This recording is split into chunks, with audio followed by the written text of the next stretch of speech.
Okay, what is the saying? The meeting is called to order. And in this caucus room, that seems like the appropriate language.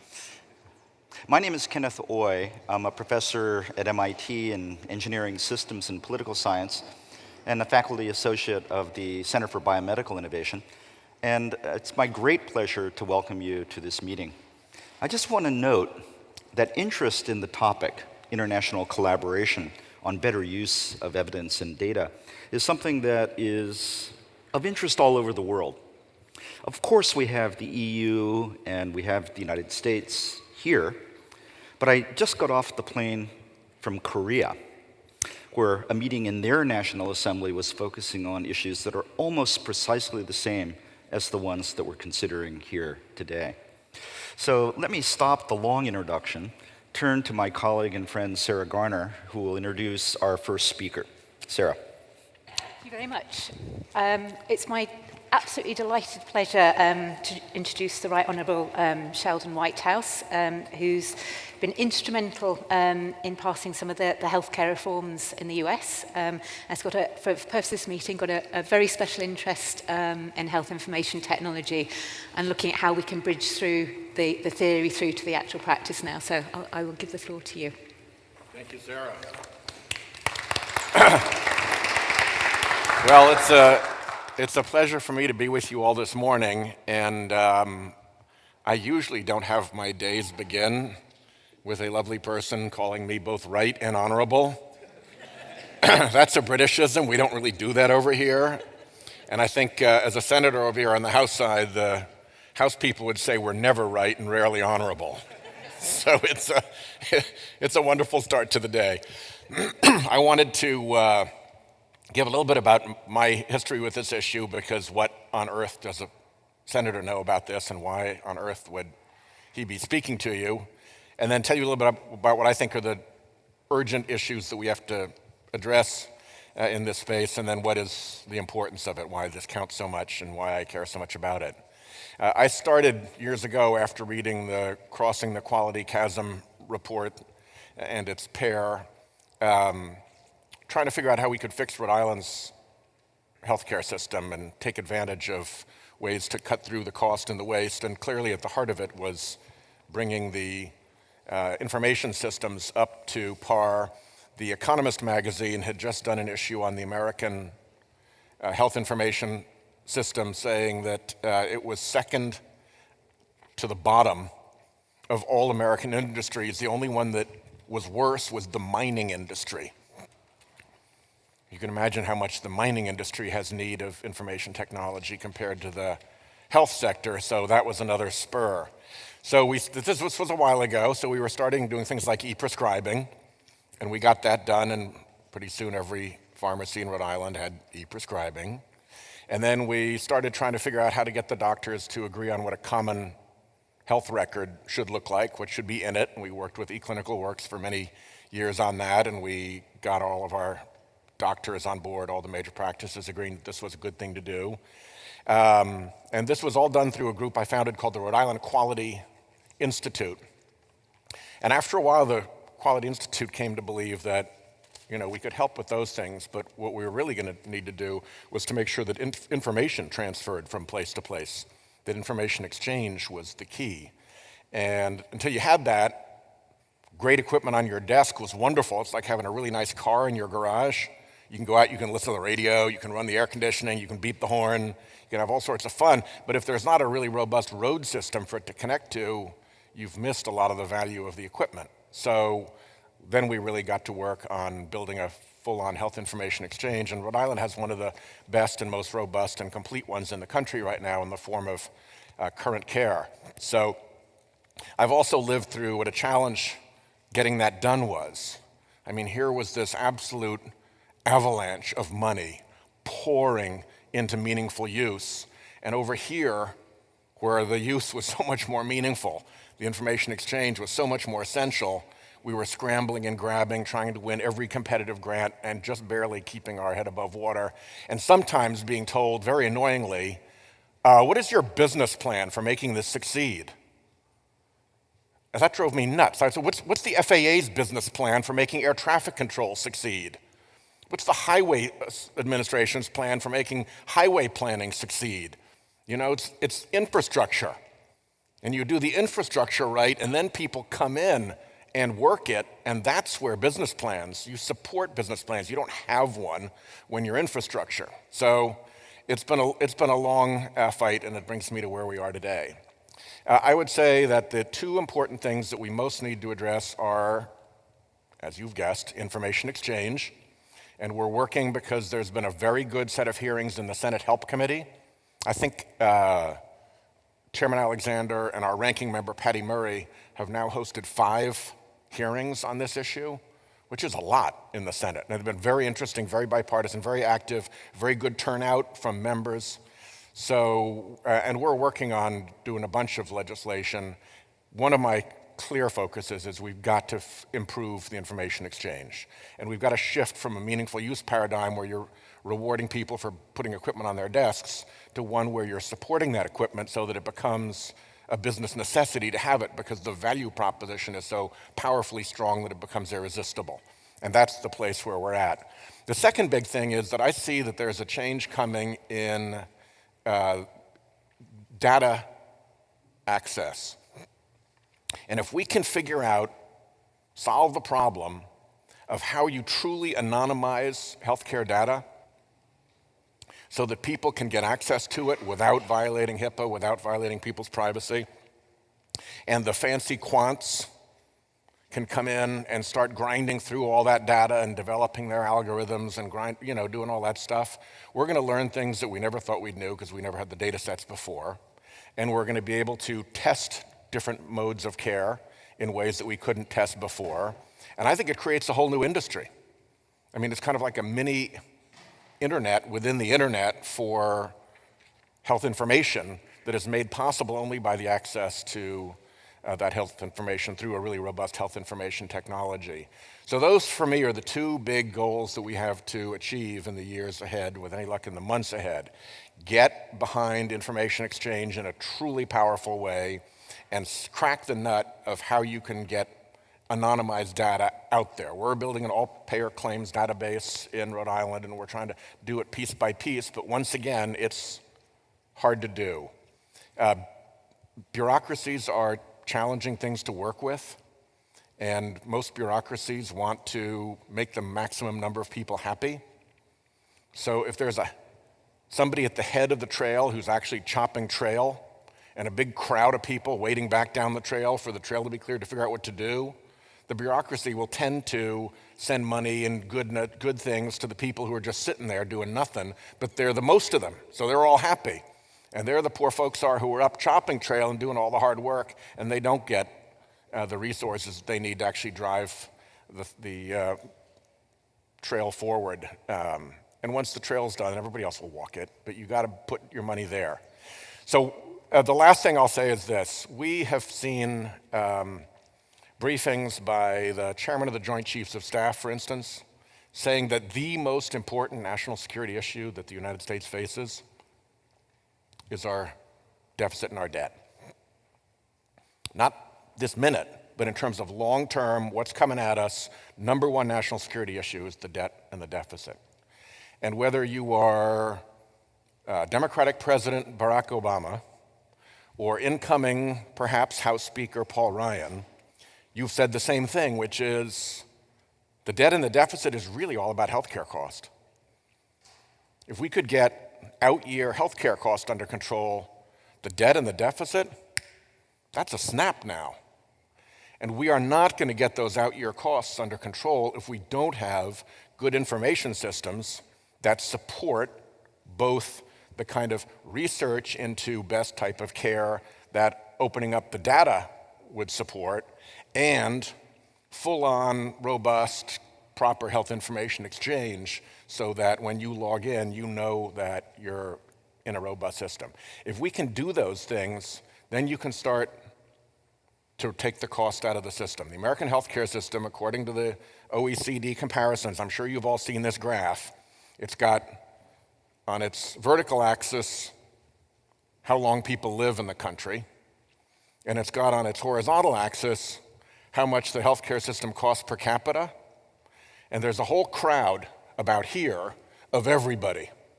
All the European countries, Australia, Great Britain, even countries like Croatia are in there.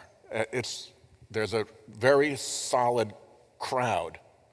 And then you go way, way, way, way out here, and there's the US for longevity, competing with Greece and Croatia, and for cost per person, 50% higher than either Switzerland or Holland, which take turns being the second most expensive countries in the world, the second least efficient. And I gotta say, if this country, with its gift for innovation, can't be even competing with the second least efficient country in the world, and is off by a whole 50% margin of cost and waste, something has gone very badly awry. And I do think that the best way to work back through that is, again, through health information systems. So draw back the link, you get this right, you get the healthcare cost under control, and you bring down the #1 national security issue our country faces. I think that's worth a day's work. So I really applaud what you're doing. It has big, big ramifications. I'm grateful to you. I know that it's sometimes tedious and sometimes unrewarding and always complicated, but it's really, really important. So thank you and your great work, and have a wonderful day. Great, thank you. Yes, yeah. Thank you very much, Senator. We've got time for 1 or 2 questions for the Senator. One for her saying right and the other for her saying honorable. Thank you very much. That's how you get 2. And the third one coming all the way over from the other side of the hill. Yeah. Yes. Say, Laura Esterman, San Francisco. Just in your deliberations, one of the critical things that holds us back, I think, as a nation being able to exchange health information is the lack of having a health number, a common health number. Is that under consideration by the Senate or anybody? Not really. We're kind of letting the technology back into that, because you can imagine with some of the kind of wild currents of opinion and ideology that float around this place, what it would look like if you were given your Obamacare ID number. Oh God, then they're gonna get your gun too, and pretty soon the black helicopters are gonna be bringing in the people with blue helmets to make you brush with fluoridated toothpaste. So,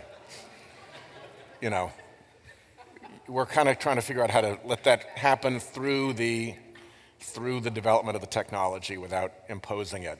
But places that do, Estonia, little tiny country, a little over 1 million, it's got an e-system that just would knock you out. You vote electronically, you pay taxes, you do everything electronically in Estonia.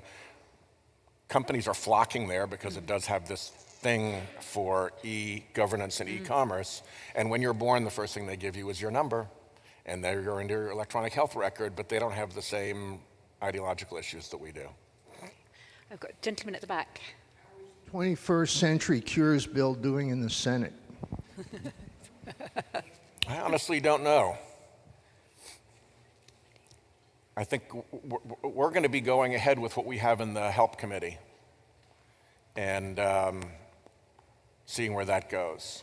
And then if there's a way to, conference things or connect with the House on that. I'm sorry, I just don't know off the top of my head. Okay. And Good morning. Pamela Tenars, Clinical Trials Transformation Initiative. Do you have any thoughts in the Senate on interoperability? Because making use of healthcare information, first, the data has to be able to talk to each other. Yeah. Well, the struggle with meaningful use has been to tell the doctors that they're not meaningfully using unless their equipment is interoperable. And that puts market pressure on the equipment manufacturers to be interoperable. We've heard from a lot of doctors that there's a lot of cheating around that and a lot of hidden fees. Oh, you want to be interoperable? Sure, but here's another $10,000. And we're trying to beat that back. And I think at this point, most manufacturers have gotten together and said, okay, done, we'll fix that. Interesting what pressure can sometimes do even without a bill. But I continue to believe that having an information exchange mechanism is really important. And particularly in small states like mine, where you're not going to have one big provider. We just don't have one big provider to come in and do it for everybody. You've got to have you got to treat it as infrastructure. And then it becomes the job of the information exchange to help make sure that happens. And I think that's a much more efficient and direct way to manage interoperability than to kind of hit a pool table type bank shot off providers who are terrific doctors but not geniuses at HIT acquisition. That's not where they went to medical school. And then have them come back and put pressure on an industry that has a whole bunch of other pressures on it to make money, to not be too interoperable because it violates their business strategy and all that. Just, go right at it, have it be part of the exchange rules, and solve the problem directly would be my advice. Okay. All right, I got to run. You've got to run. Yeah, thank you very much. For coming. Yeah, Thank you for letting me be right and honorable for at least a moment this morning.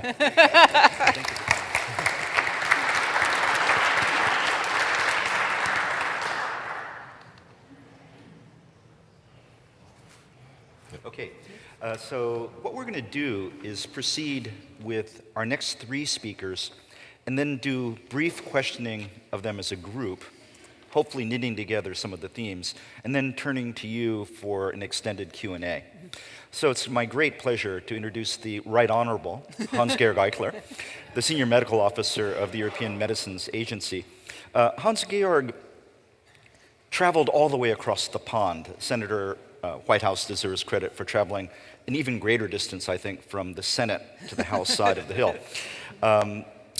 Hans-Georg deserves credit as a thought leader.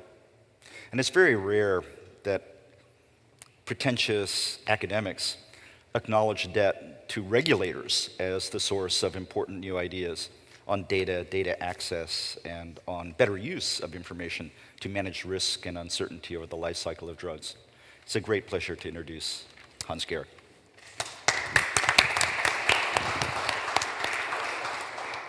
Okay. Well, thanks, good morning, and thank you for inviting me. I want to change gears a bit and put the focus of this whole session where it should actually be. Yeah, you can see it here. And that is my favorite quote from a US-based patient representative. And you can read it for yourself. And basically, in my own simple interpretation, he says, the greatest, best tested drug that comes to market on the day of my funeral is not terribly helpful for me. And I couldn't argue with that logic. He has a point. So that tells us that we are facing competing objectives in the way we bring new technologies to the marketplace. And the first one is here on the top. As I just said, here is the opinion of my friend, that patient, who has a time problem. He doesn't have too much time before something happens to him. But at the same time, our society insists that we only bring new technologies to market that are well tested, well tried. And those two don't square well. We now have another, probably under-recognized conundrum. And that, I understand in this country there is now a big interest in precision medicine, and I think this is the right way to go, but that will lead to so-called difficult indications. And I'll show you in a second what I mean by that. So that is a value. We want to enable those difficult indications, but at the same time, we want robust methodologies. Again, we want our technologies to be tried and tested. Now, that again doesn't square well. Let me give you two examples. And this is about precision medicine in action. When I was a medical student, I learned there is a disease called cystic fibrosis. That ended in the year 1989 when the gene product was discovered. And from then on, technically there is no more disease called cystic fibrosis. If we all had that same disease, we would all have a different mutation. And you need different treatments to direct at different mutations if you go for causal therapy. It may not be true for all indications. So, if you have the bad fortune of having a very rare mutation, then the drugs you will be getting or treatments will not have been tested in large trials because there are simply not enough patients there. It's as simple as that. So that is a difficult indication to develop if you're one of those rarer mutations. I give you something even more challenging. We know that the future of many complex diseases is not in single drug interventions. That was a myth, the silver bullet that will cure cancer or Alzheimer or whatever. It will most likely be combinations of treatments, because you have to hit the pathology on the head in more than one place. Now, we're all different. And the one field that is most advanced, ahead of the curve, is cancer, of course.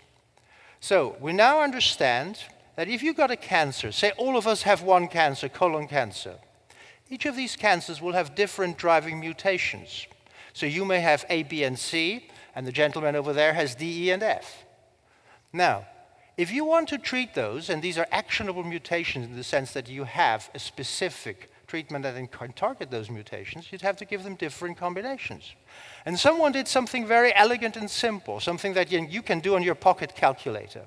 They said, look, take for example, we have 40 different mutations and 40 different drugs to treat those. If we want to develop a combination therapy, personalized, with just 3 of those, you will find that there are 10,000 possible combinations. So who's going to study those? Nobody. It cannot happen. It's not practical. And the other thing that is pretty clear, if you make certain assumptions about how frequently they are expressed, say in this group of people here, if we were all cancer patients, well, based on certain assumptions that they made, said, look, you may need to screen 25,000 patients to find 200 who would fit in your study. It's not doable. So the idea how we tested new treatments in the past will not be with us for very long. So what needs to happen? I argue we need a 2-dimensional growth of the drug development process and the evidence generation process. One is along the time axis, and the other is along the methodology axis. So by the time axis, what do I mean? The idea, we test something, then we let it on the market, and it is being utilized, is not where the future is. And there is something that I underappreciated myself until an ethicist pointed it out to me.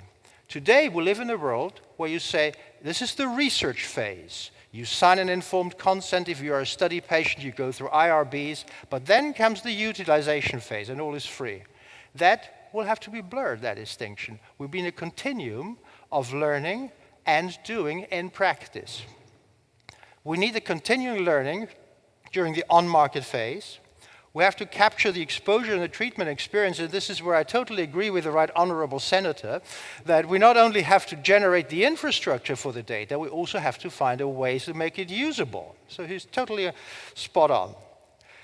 We have to share that information across healthcare environments, and I understand some of this, the motto of this meeting is about international collaboration. I came from another meeting where I had a great example why we need that, what I call the Darwinian space, where different people do different things and we learn from each other.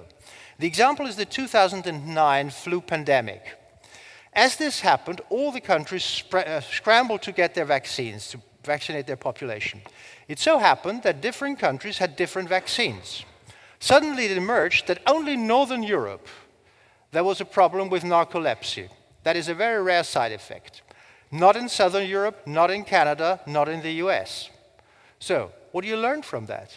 It must have been that specific vaccine. And what scientists now do is they buy all the batches from the different vaccines, and then they do their lab results, their lab studies, to see exactly what part of the antigen, which epitope, etc., caused that and why. It is a fantastic learning.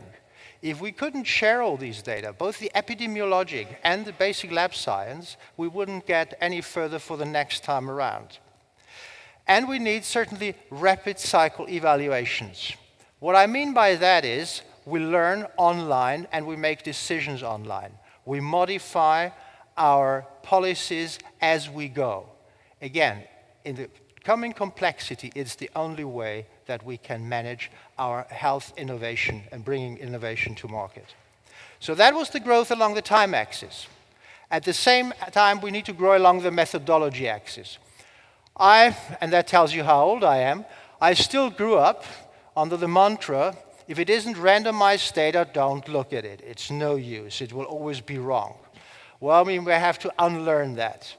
We need to integrate learnings from different types of methodologies.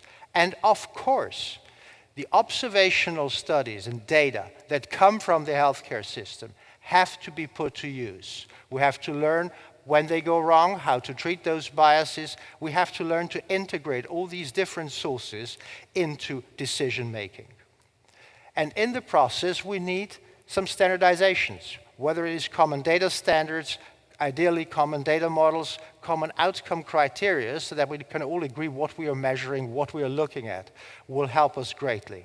And then we need the methodologies to synthesize those different data sources. If we can manage those two growth curves, the time and the methodology, I think we should achieve goal. Thank you.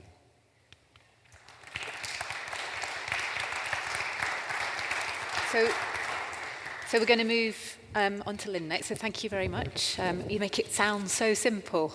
We we have the vision. I think we've all got that shared vision. So it's great. We've got this debate about how to make this a real thing. So Lynn, can I welcome you to the stage?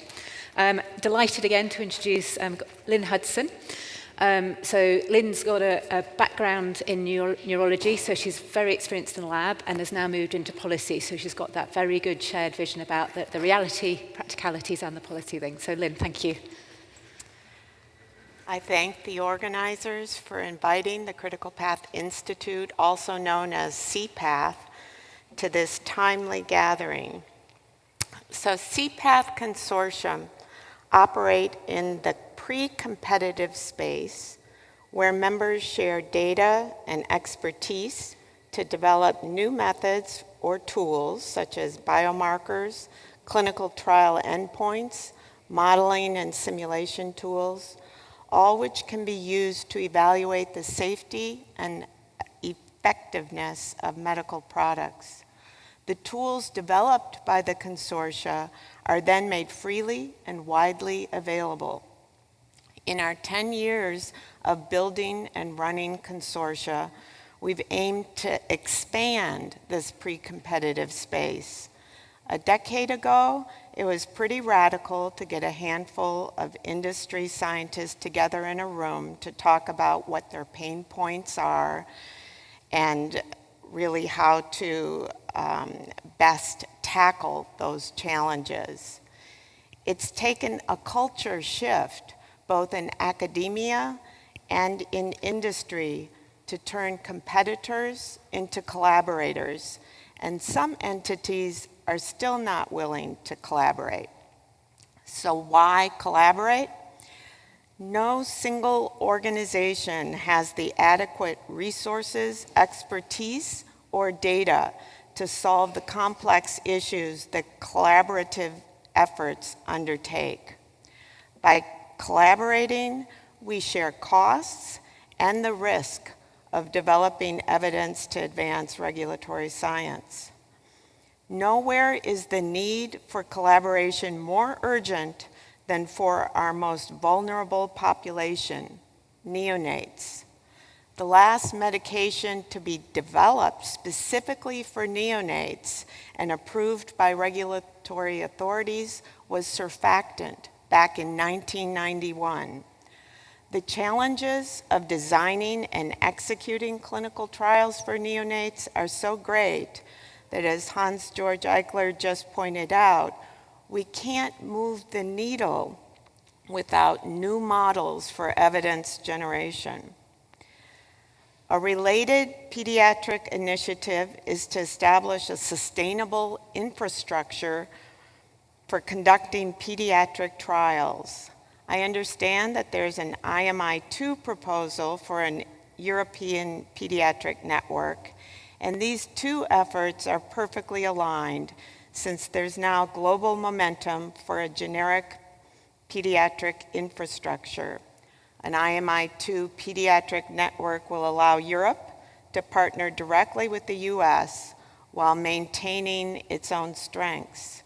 And to help make this alignment happen, we have our International Neonatal Consortium, Inc., stakeholders on both sides of the Atlantic.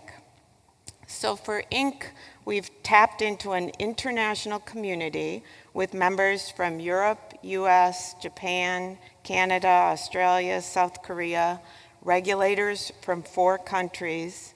Plus, we've reached out to stakeholders outside of our usual group of patient advocacy groups pharmaceutical companies, and academics. Our neonatal nurse organizations will be of enormous value as we figure out how to better design and execute clinical trials. The first step for any consortium is prioritizing the projects that they'll take on.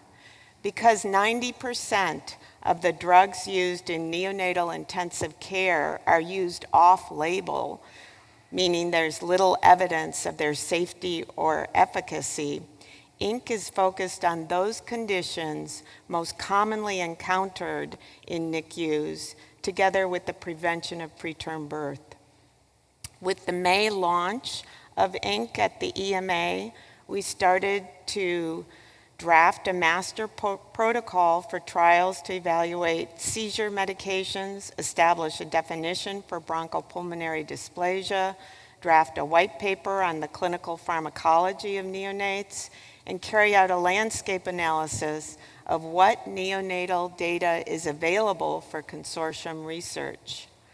Sharing data is central to our consortium efforts, and we've succeeded in expanding the pre-competitive space for data sharing. Our multiple sclerosis database alone has 15,000 individual patient records, both treatment and placebo arms of clinical trials, including trials which were recently submitted to the regulatory agencies. For our Alzheimer's consortium, 9 companies contributed data. Working with our sister organization, CDISC, we developed a data standard for Alzheimer's that allowed us to remap data to a common format and then pool the data. The pooled data was then used by the consortium to create a regulatory-endorsed simulation tool to better design trials for Alzheimer's, and the database has been made available to over 200 researchers in 35 countries. Another example of sharing data to change the drug development paradigm comes from the Polycystic Kidney Disease Consortium. Because the only accepted endpoint for this disease, in which cysts form and enlarge all throughout life, was at the very end stage where the kidneys fail, clinical trials stalled. What was needed was a biomarker that would allow trials to be conducted at early stages of the disease. Combining data from registries and studies of disease progression, the PKD consortium showed that total kidney volume, in combination with patient age and glomerular filtration rate, can accurately predict the risk and cadence of disease progression in PKD patients. Both EMA and FDA agreed with this analysis, and now total kidney volume is a qualified imaging biomarker for PKD.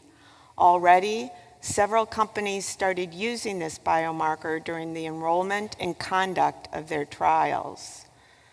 The collaboration that is ongoing within each consortium is essential for aligning the priorities of our stakeholders to see what tools are most needed to evaluate the safety and efficacy of therapies.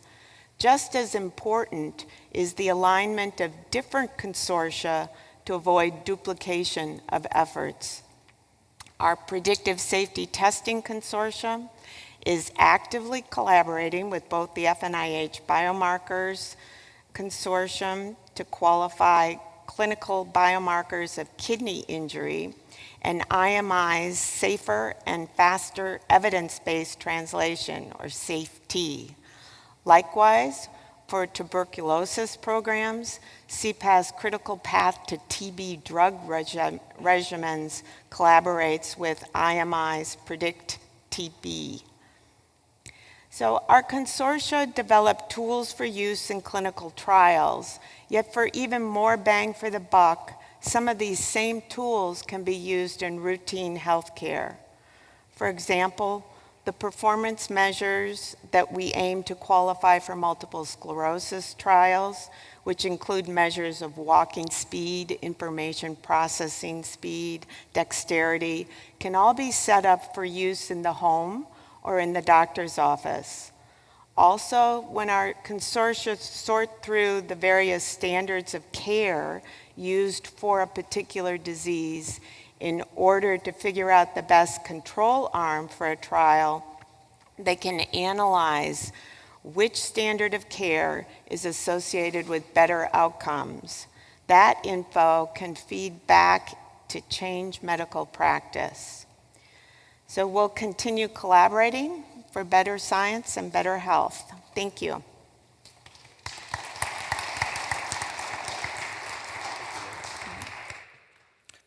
Thank you, Lynn.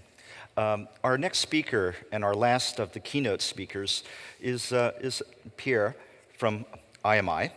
And I just want to note in the introduction that your background leading Genome Canada and herding Irish cats in Dublin, getting hospitals and academics to work together on molecular medicine, is probably the best preparation for the knitting together that you will be doing at IMI.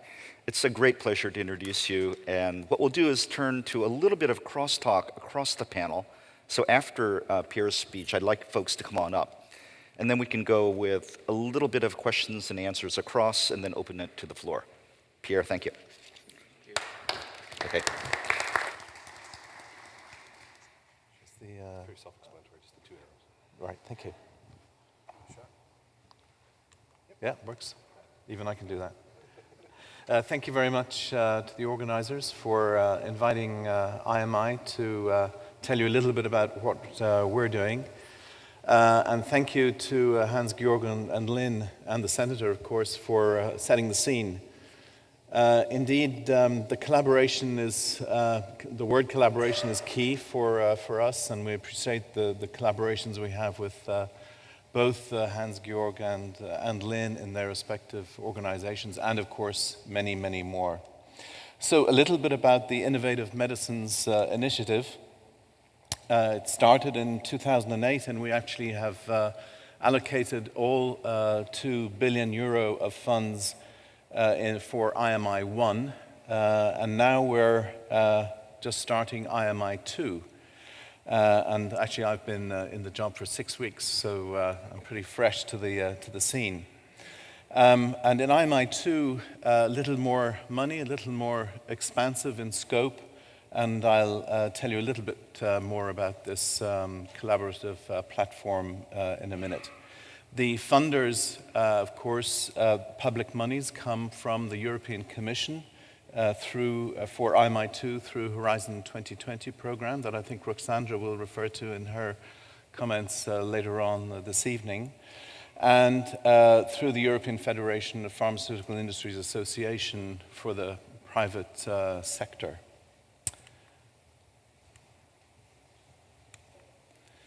So the key concepts for IMI are really to do with non-competitive, collaborative research programs. We do this, we fund these through competitive calls for proposals. It's open collaboration in public-private partnerships, sharing data, disseminating results into the public sector, et cetera, et cetera. The industry contribution, very importantly, is in kind. That means that we're getting the expertise from the industry actually involved in the projects and not just cash coming in, being pooled, and just redistributed. So it's a different kind of model. The key words for us in IMI are really increasing success rates for clinical trials. We believe that it's an accelerator platform, so we're speeding up the early stages of drug development, and of course, focusing on unmet needs that have potential real impact for public health. Biomarkers is, of course, a big part of what we do, and we're focusing on tools that companies can come and collaborate on in a non-competitive way, which we hope will help all of drug development. So as I say, IMI2, building on the success of IMI1, is a little bit more expansive, and we're attracting new partners to the table. It was very interesting to hear the Senator focusing on the information exchange piece, and you'll notice that in the middle there, FPIA and Partners in Research box, they're bringing 1.4 billion euro to the table in in-kind contributions, and those partners include not only the pharmaceutical industry players, but also the ICT, diagnostics, imaging people, and everybody we need in the industry to make these things work. From the IMI point of view, we're also attracting other partners to join with us, either philanthropic or other publicly funded groups, and we're very happy to have groups like the Bill and Melinda Gates Foundation involved in some of our projects. So we're obviously focused on the whole stratified or precision or personalized health, whatever you can use any of the words that you like. It's the same principle. Looking at both prevention and treatment. We're looking at end-to-end integration. This is really to do with bringing the research findings to the end use as quickly as we possible. And to do that, we need to have all of the players, including the HTA and patient groups, assemble on the same platform. And this is very big, and we will be expanding that and being very proactive in that in IMI2. And as I say, multi-sector, well beyond the pharmaceutical industry, bringing ICT companies and so on. So you've seen various variations of this slide in terms of going from a one drug fits all to a more personalized and precision medicine in terms of understanding what the issues are on the patient side and hoping to tailor some treatments. How do we measure our success? Well, it's to do with all the parts of the continuum, from the publication of excellent science to setting new standards, use by industry, impacts on regulatory frameworks, and hopefully impacts eventually on public health. And our jargon is, of course, better science for better decision making. So in IMI1, as I say, we've allocated the 2 billion euro, just to give you a flavor of a little bit of what we're doing and what we've allocated that to. A lot, obviously, on infectious diseases, drug discovery, brain disorders, metabolic disorders, and all the rest of it. And these are, once again, projects where people, academics, and multi-sector private companies want to come and play in the same sandpit, share data, and collaborate effectively. Some of the big topics will be of no surprise to you because we spend a lot of our allocation in antibiotic resistance. This is a global program. We're collaborating with BARDA in the States and many other international players. This is a global issue that obviously needs collaboration at all levels.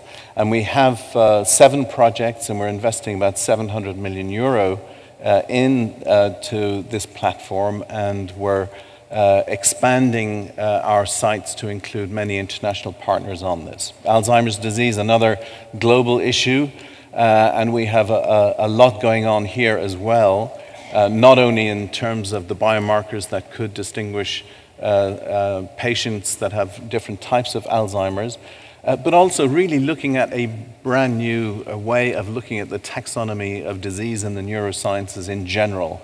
And that project, Iteonomy, in the left bottom hand quadrant, is exactly looking at that. And this is the future.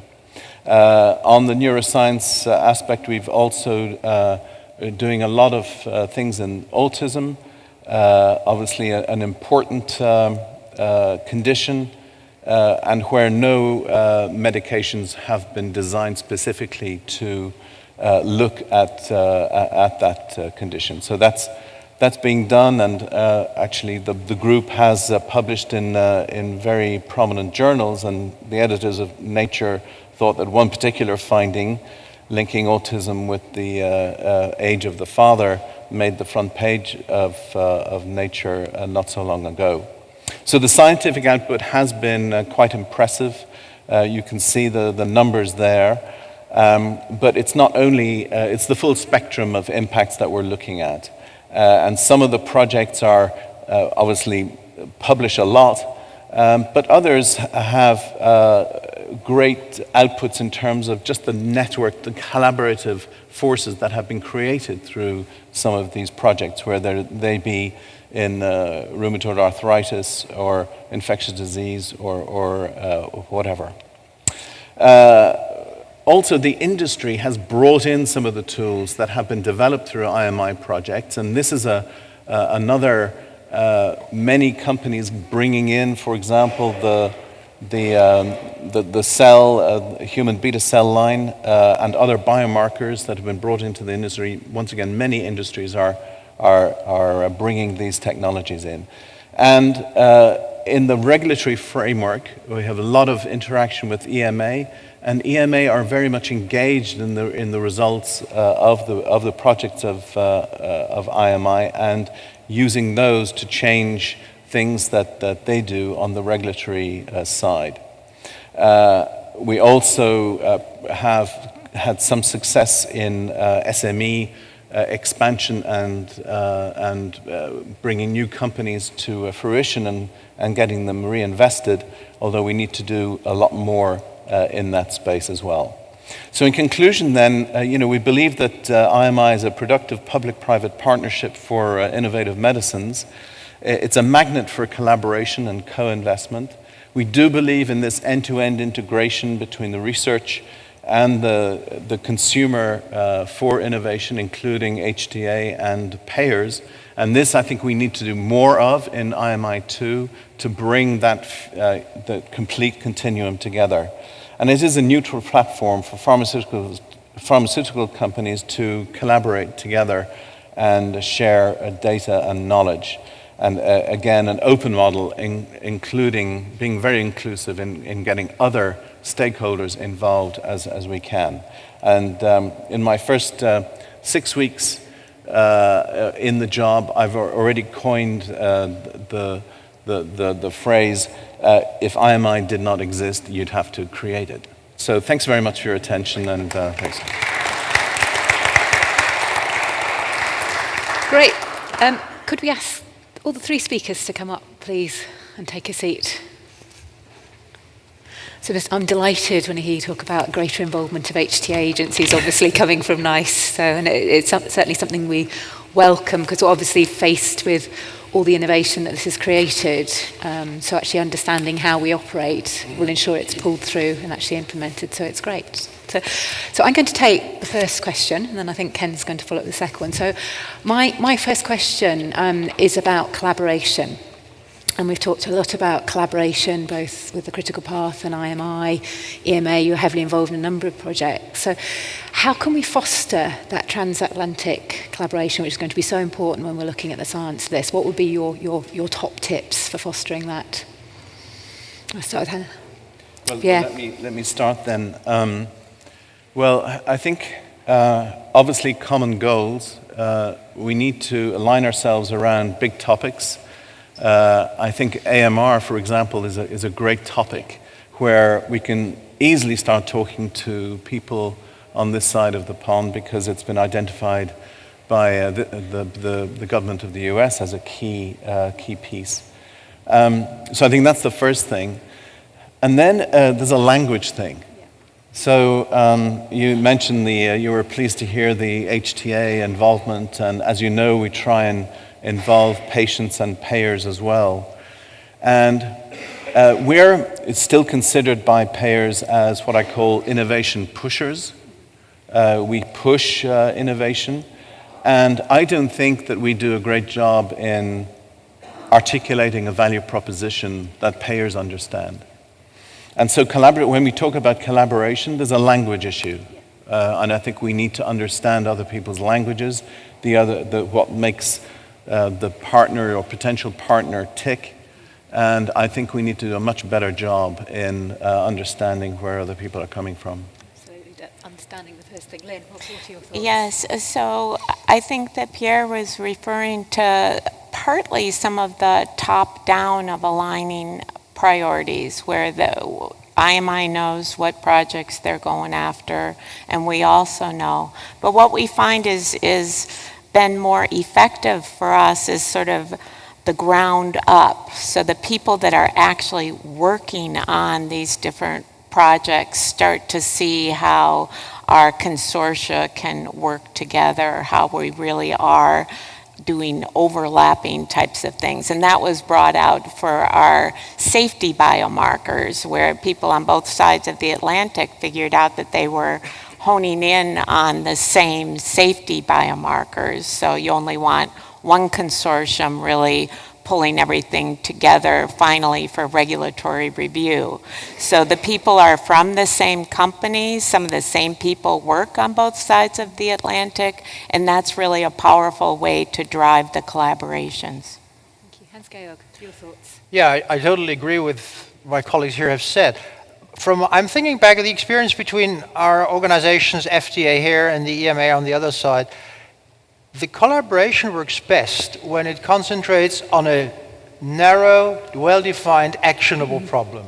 So if you get on this side the people who look at pediatric investigational plan, and on the other side, then they can come to a conclusion because they have very clear visions of what they're seeing the same problems, they can hammer things out. Mm-hmm. The higher you go, well, the more polite it gets. But I think, well, that's natural.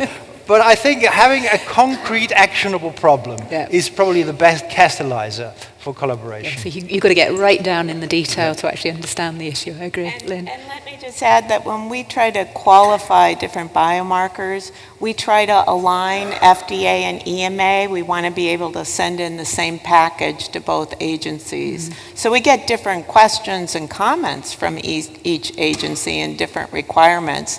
But I think that trying to have some joint regulatory reviews also pulls things together. Totally agree. Great vision, joint regulatory reviews. Fantastic. Ken. Okay, the question that I want to ask is really on the following point. There's been remarkable agreement listening to your presentations on several points. The narrowing of indications is something which is creating a problem for traditional RCTs with confounder cleansed populations. The combinations and permutations associated with particularly oncology is something which is again creating problems for the traditional model of reliance on RCTs. Lynn, you spoke of the difficulties and the need for activity in developing and validating biomarkers as critical to your activities. And all of you concluded that reliance on real-world evidence was necessitated by these developments. There's really no other choice, with a move towards pooling of information internationally and developing the standards and patterns of cooperation to do that more effectively. Now, here's the nasty question. In order to do what we're talking about doing here, using real-world evidence more effectively, there's a little credibility problem which I want to just put out before we get down into the technical details. If we look at the record of validation of biomarkers, of conducting and actually finishing up on the post-marketing commitments, the criticism that you commonly hear is that a lot of the studies are not done in a timely manner or not done at all. So if we're going to be relying more on real-world evidence, to what extent and in what ways can follow-up be improved relative to the present record on validation of surrogates post-marketing studies under accelerated pathways of various forms? Or do you think that the record is actually good? So let me take a first stab at that. First, I take issue with this idea that the follow-up studies are not being done. We all know where that came from. That was a seminal paper by Jerry Avorn that is now many years back. I have no doubt that his analysis at the time was appropriate, but that has been reanalyzed. We have done an analysis on our part, and the picture looks much better. than it was back then. So we're not starting from zero. That's wrong. Does it need improvement? Absolutely yes. There are several tools to ensure that there is more compliance with follow-on evidence generation.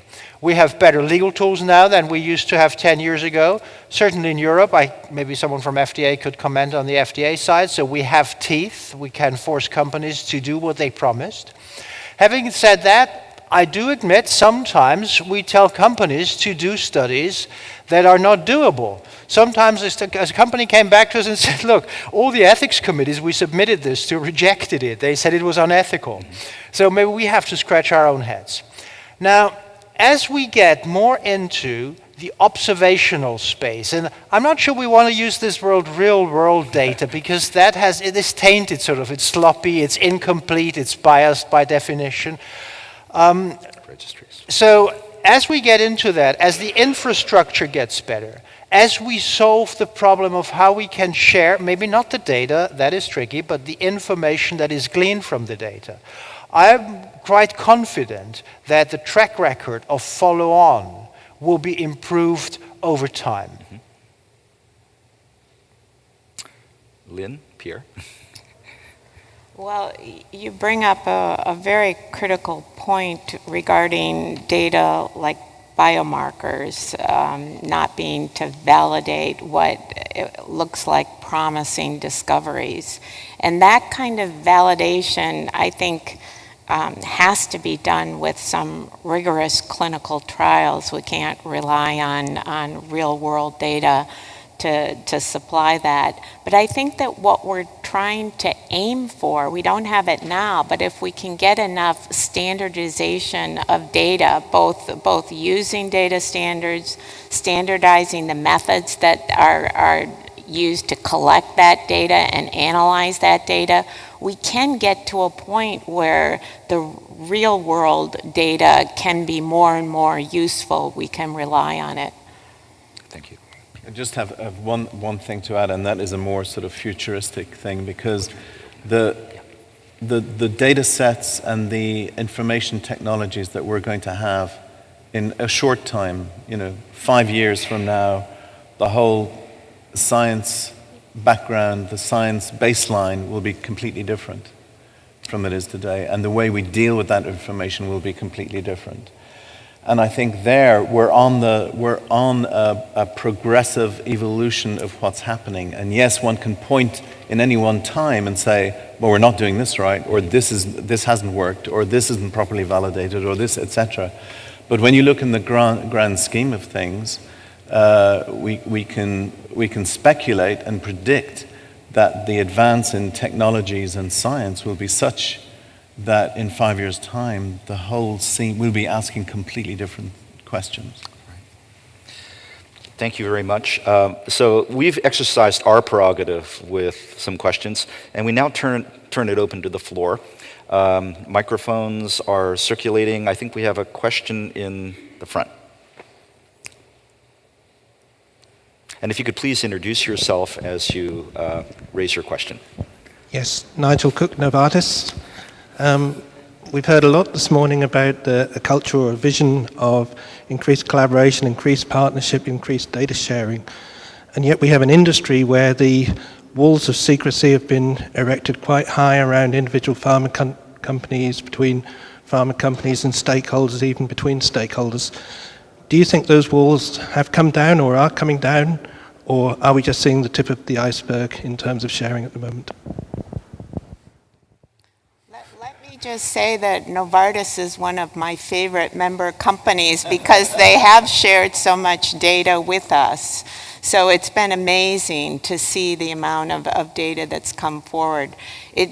We can never have too much data, so we're always asking for more from our companies. But the transformation over the years, I think, has been remarkable. I mean, we used it when we first started our consortia. We had a term for those that joined just to sort of hang out and see what was going on. We called them the lurkers, because the lurkers were really not contributing, but over time, that's really changed. But we're going to get more. So, you're touching a sore spot here with me. Look, you know that we were involved in, shall we say, debate with the pharmaceutical industry over transparency of clinical trials, data sharing and all that. And it was rather a bruising experience, which I never understood because I maintain that the best users of that shared information will be your companies. But it was your lawyers who set up the fences around each company. Now, gradually, this is moving.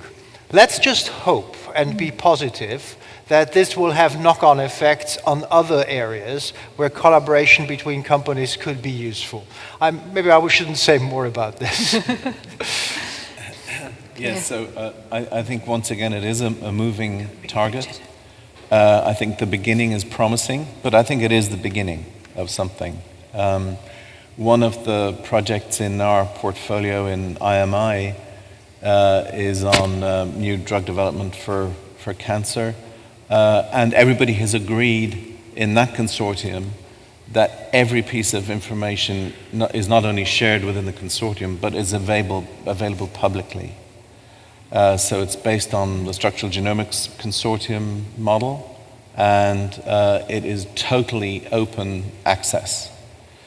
So I think that hopefully, if some people find benefits from that, people will balance the need for privacy within companies with the need for accelerated knowledge creation.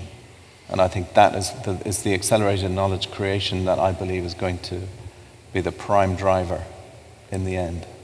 Great, thank you. And I've certainly had sort of personal experience of this, sort of co-leading on 2IMI, work package of 2IMI, and the importance, particularly from industry, of giving people that time and that space to actually participate, because there's so many people given this on top of an already crowded day job. And that's, I think, one of the things we have to work on with industry colleagues is enabling them to have that space to contribute. So, Richard, a question for you. Richard Barker from CASME in Oxford, and also chair the Precision Medicine Catapult in the UK. So delighted at Pierre's emphasis on precision medicine. What I would like to do is just provoke a little discussion, please, between you and Hans-Georg on the following point. Hans-Georg laid out with great simplicity an enormously wicked set of issues. In other words, the way in which regulation has worked in the past will not work in the future. Just solve for that. And we see it first in cancer and in rare diseases. We will see it everywhere in due course. And I wonder, therefore, what conscious strategy IMI might adopt for the development of what you might call regulatory science across Europe, including the involvement of HTA and payers, not just drug regulation. Because I fear that we're going to gallop ahead in many of the scientific areas through IMI, but we won't actually have the mental equipment to deal with the issues that Hans-Georg has laid out. So I'm wondering if maybe you've already talked about it, but is there a way in which you can use IMI to develop that network of regulatory scientists? We talk about that all the time, don't we, Hans-Georg? No, I mean, Hans-Georg sits on our science committee, so on the science committee of IMI. And so we talk about how we can get the topic of regulatory science embedded into our projects at all the time. Now, sometimes it's tricky, and sometimes there are issues around transparency and all the rest of it. But in general, this is a topic, and I know the Commission is very interested, the European Commission is very interested in regulatory science as a discipline. So there'll be funding mechanisms, there'll be all kinds of things put in place. I think that once again, everybody is moving in this space. Everybody is adapting to the new reality, which is driven by the science. So a question I had the other day when people were talking about clinical trial design and so on and so forth was, so what about clinical trials when n equals 1?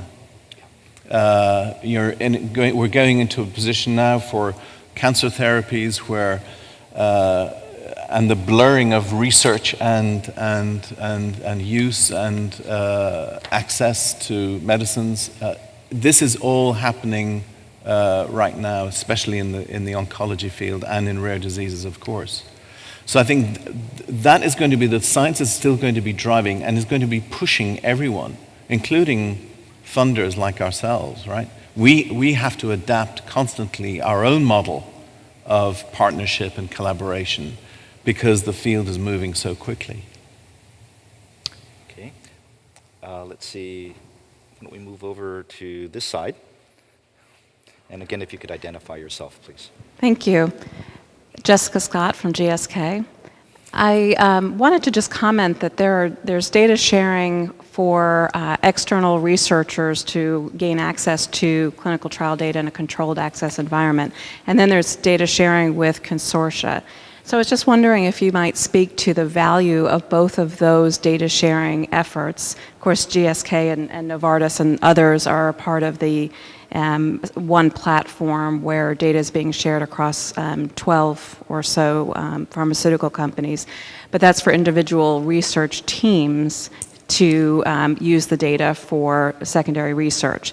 So in a pie chart of the value of these two different types of data sharing, just wondering what your perspectives are regarding what portion of the pie might be dedicated to which type of data sharing, and is there a big difference in what we can get out of those various efforts? Is that for me? So you and Lynn. Do you want to start? Sure. And I think that the GSK-led effort has enormous value. I think that for both types of efforts, we really have to figure out what are the best metrics to evaluate the value of each of those. Ours are kind of simple to evaluate. It's what tools are generated with that database and the uptake or adoption of those tools. For I understand that your behind the wall database has been extremely useful for the industry scientists and for some academics, and now I guess we just need some examples of what they've done with the data. So here's my naive take. If you make something available for the whole world, then it's completely open. If you share it only within a club of a consortium, that's only partially open. So the greatest value ultimately will be to make it as widely open as possible with certain rules, and we all struggle with those rules. But my vision for the future is that all those data, be it real world or whatever you call it, be it past clinical trial data, will be available and collatable. And that's the important point. Because if I only can see behind your paywalls GSK data, but I want to see Novartis data, and I cannot combine those and play with those to look at the covariates, what drives a response here or there, then we haven't achieved goal. So the big value of all these data of sharing is to inform future research. I want to be able to construct a control group for my future trial based on what you people have done last year. In order for that to happen, I need the widest possible access and shareability. So I think it is a laudable step forward if you say we share it within a consortium, but to me it's an intermediate step. Okay, and we've got a question down here. I'm Roxana Draghi. I am the Director for Health Research at the Commission. And I'd like to take the last question a step forward. Around the globe, we are generating something like 10 to the 18th individual pieces of data a day. And 90% of the total amount of data generated has been generated in the last 2 years. You all have addressed the issues of pre-existing data or data that has been, if you wish, collected based on a hypothesis.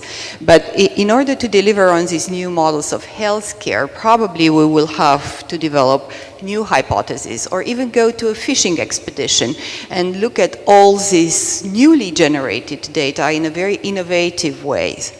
So how do you see that these initiatives and how you, Hans-Georg, would look at from a regulatory perspective to be able to capture this new value that is out there, and in particular in health and healthcare, is completely underused. Thank you.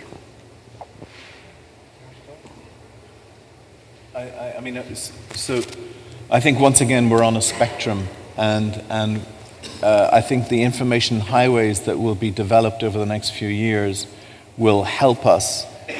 You know, one of the big challenges is linking clinical data. Oh, I'm using my microphone.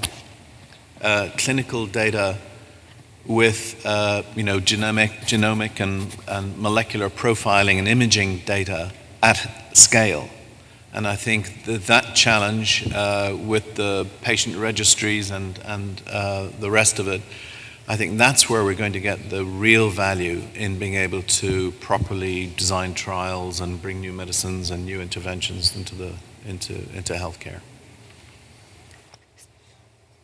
Did anyone want to add to that? So I give you a vision. And you heard me say that this idea that we have an exploratory phase or research phase and then we just do medicine in practice has to disappear. And the vision is essentially, and I'm exaggerating for effect, every time you go and see your family physician or a specialist in a hospital, you are contributing to the research enterprise. Because something happens.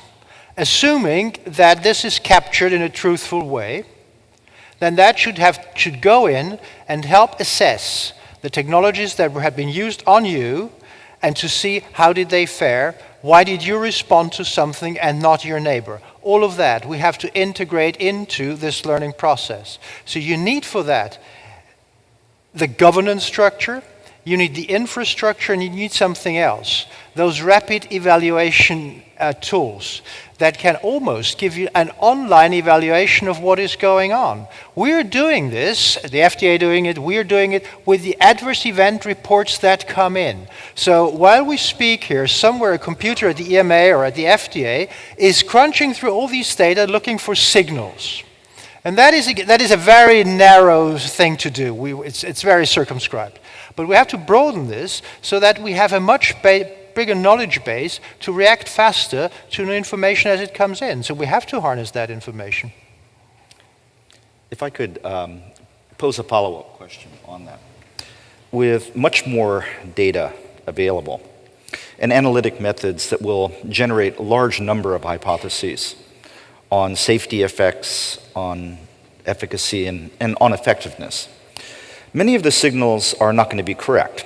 We all understand that, and the concern that false safety signals may overwhelm legal systems is a concern here in the United States. The question that I want to pose is actually a methodological one. Our discussion so far has been proceeding from difficulties conducting traditional RCTs to the reliance on observational data. But let's turn it around a little bit. To what extent will the new world that you've described of massive amounts of data with advanced analytic tools generating lots and lots of signals and hypotheses require follow-up in terms of focused, targeted, narrow, little clinical trials? Maybe not conventional ones, maybe conducted using those smart instruments that people are talking about, if there's equipoise, to assign people to different groups. But some element of intervention may be necessary to cut through the causal tangles that are associated with a lot of the stuff that's going to be coming out. So the question here, and I'm asking you to be critical of Senator Whitehouse, he indicated that the key was anonymization. To what extent will it be necessary to validate and follow up knowing identity, not dealing with anonymized pools? In fact, can we do what's required going backwards from the observational data to focus trials and to recruitment with anonymized data? And what advice do you have on how to do focus trials more effectively? Or do you think that the AI guys are going to come up with solutions to all of our problems? Just let me, because Hans-Georg will have more pertinent comments, I'm sure, than me. But I think a crucial population that will help us in this endeavor will be the patients. because the patients will be able to drive policy in terms of information sharing in ways that we don't understand today. It's already happening in the rare disease spectrum, where patient groups are very powerful in terms of being able to share their own data with each other when they believe there's a common interest. And I think that I think patient power will become very important in driving policy in that regards. Well, there is one other source of information, and I don't want to be tasteless, but at any given point in time, there is thousands more dead patients than patients alive. Because forget population growth, we're in a sort of steady state, but we all contribute ultimately to the pool of dead patients. That is a huge reservoir of information. There are now, and well, sorry, this is life, yeah? We're all going to that pool, and that pool can only grow, yeah, over time.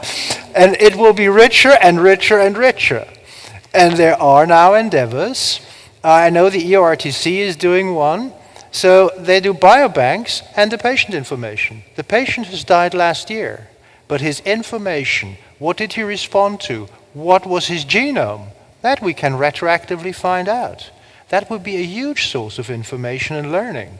So can I add that into the pot?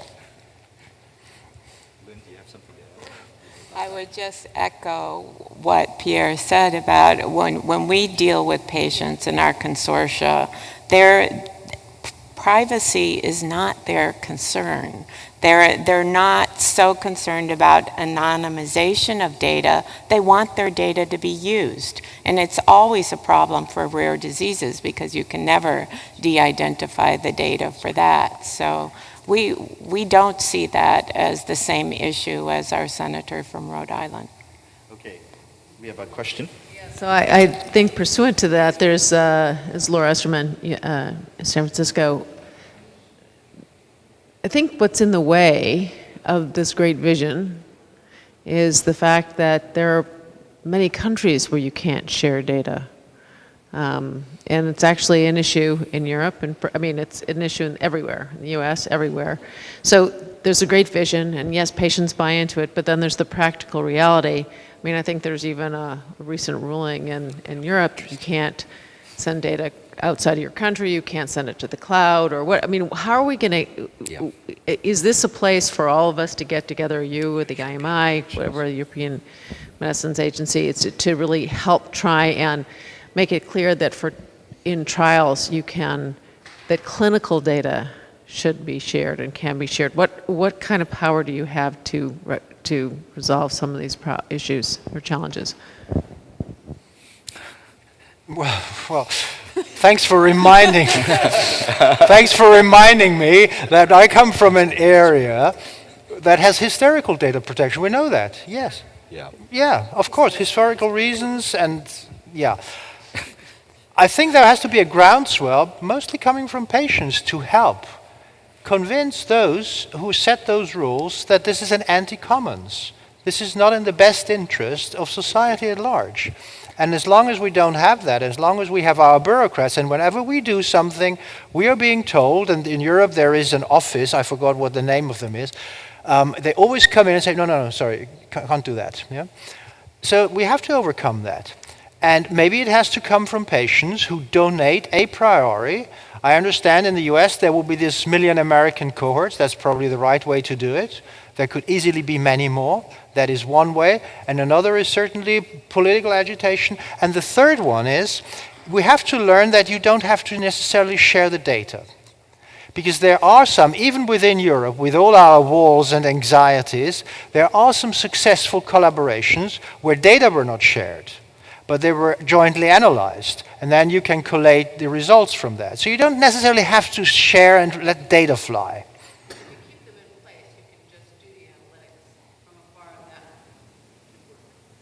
Well, or you do the analytics here, you do the same analytics there. I mean, the FDA Sentinel is built on that. So you don't do it centrally, you can do it decentrally and then combine the results. So there are many ways to address it, only we haven't fully come to grips with them. Did anyone else want to comment on that at all? Or? Should we move on to the next? No. Nothing to No. add. I think I'm going to take a question from this gentleman here, but before I do, I wanted to ask the patient. We've got quite a few patient organisations and reps in the audience that we've not heard. Oh, you're going. You've got me to it. Thank you. Thank you very much for the discussion. My name is Anders Olausson, and I'm the president of European Patient Forum. Fantastic. So I thought I would say something in link to you. this. Yeah. We are absolutely improving, and we want to share data because we need that. We see the benefits on it as well. But, and this needs to be addressed as well, because when we give away something, then we also give away our part of our identity. We give away information about us that can be misused. So we need to be, not to be naive in here, because insurance company wants to have that, employers want to have that information. So we need to parallel, if we're going to create really open tank to really get access to a lot of data, which we are in favor for, then we need to be parallel working with with lawyers or the ethical way of thinking in this, so that we don't open up the scene totally. And if we can do this in parallel, we have a good discussion going on with the European Commission in this as well, then I think we can find a way to do it. But this is important, and we have this also in the gene. When we learn about the gene, everyone is gene testing today.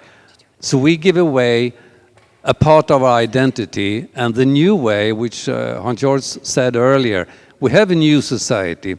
We have a new way of thinking of diseases and also treatment, and also we need how we differently reflect on our own treatment and our own health and things like that.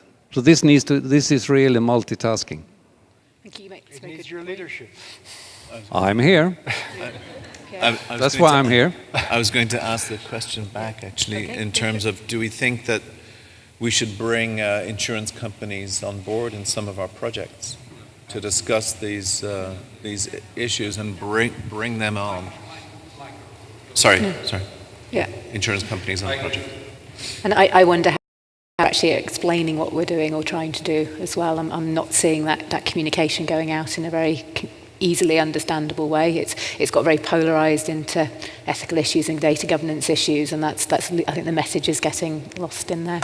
So. We can learn from, there has been a lot of experience in the Nordic countries, for instance, to work with the insurance companies. That's need to be, so we don't start from zero. Yeah, for sure. Yeah. Have we got time for one more question? Yes, Chandler.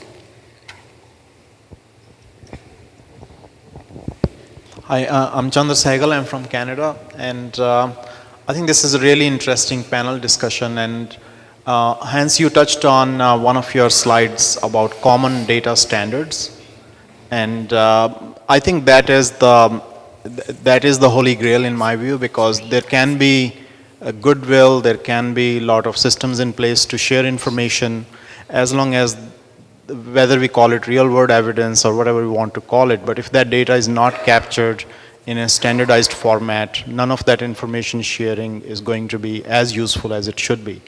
And second comment I just want to make is, I think there is this misconception, which is probably linked to the human race, that dinosaur and cavemen cannot live together. So if RCTs are dinosaurs and observational studies are cavemen, I think they can coexist in this space, and they have to, because I don't think, Hans, you meant, but maybe you can clarify, that RCT is not good science. I think there will be a role for RCTs, but it's going to be situational and circumstantial. At the same time, there is a place for observational studies to coexist with RCTs. So on that last point, totally agree. I mean, please recall me say that we need a combination of methodologies, and someone said horses for courses, and that's probably the best way to express it. I mean, Richard Bark and I, we were at a meeting recently in London, where someone said, a grand old man of RCTs, well, the answer to everything is we need large randomized control trials. And I said to myself, oh my God, that cannot be the future, because you cannot do those. You will, in some cases, be able to do those. You should do them when you can, but it will not bring you forward in so many more and more clinical situations. So we need a combination of all. Okay, I think we actually do have time for one more question. And if we could kind of look around the room at people that are jumping up with enthusiasm. First hand up gets it. Yes. Hello, Donald Singer. I'm with the European Association for Clinical Pharmacology and Therapeutics. My question is partly for Hans-Georg Eichler, but also for the others in the panel. In terms of observational studies, it should be really impressive tool to look at, particularly at risk of new medicines and how good biomarkers are at predicting that. And yet, we know real-world patients are more complicated than trial patients. So my question is, for Hans-Georg, the European Medicines Agency has led the way in Europe on a big scale in having a black triangle scheme to try to improve reporting to increase those who can enter information about suspected adverse effects of patients and a whole range of health professionals. But we know historically that reporting is very low. It's maybe 5 or 10% of the real serious problems, and people may not make the connection between an important possible problem and what they're taking. So my question is how is it going in EMA in terms of its new scheme aiming to improve the value of observational reports, and what's happening on the US side using that sort of tool? I'm not sure we're talking about the same things here. What you say is a spontaneous report. That is, someone thinks, whether a physician or even a patient themselves, think, I took that drug, therefore this happened to me. That's valuable. That was the backbone of how we surveyed drugs over the past 20 years, and that will continue to be the case. But that's not what I think most of us are talking about here.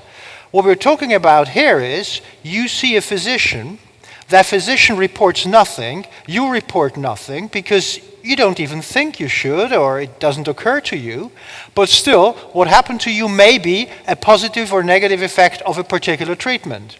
So, when I say observational studies, I don't mean those spontaneous, active reports. I mean the passive coming in of data, whether you think about it or not. So, in future, we will see, hopefully, both as a source of information. I hope that addresses the question. Okay. Are there closing statements from Lynn, Pierre? Okay. I'd like to actually thank our keynote panelists for doing what keynotes are asked to do but rarely do, which is to frame the agenda for the whole day, to raise the questions that we'll be chewing on, not just for today and tomorrow, but frankly for years. And the program that has been set up is one that I think takes us a little bit deeper into each of the areas that were discussed by our panelists. But I'd like to thank you all for your candor, your sophistication and your humor, and also your tolerance of references to Right Honorable. Thank you again.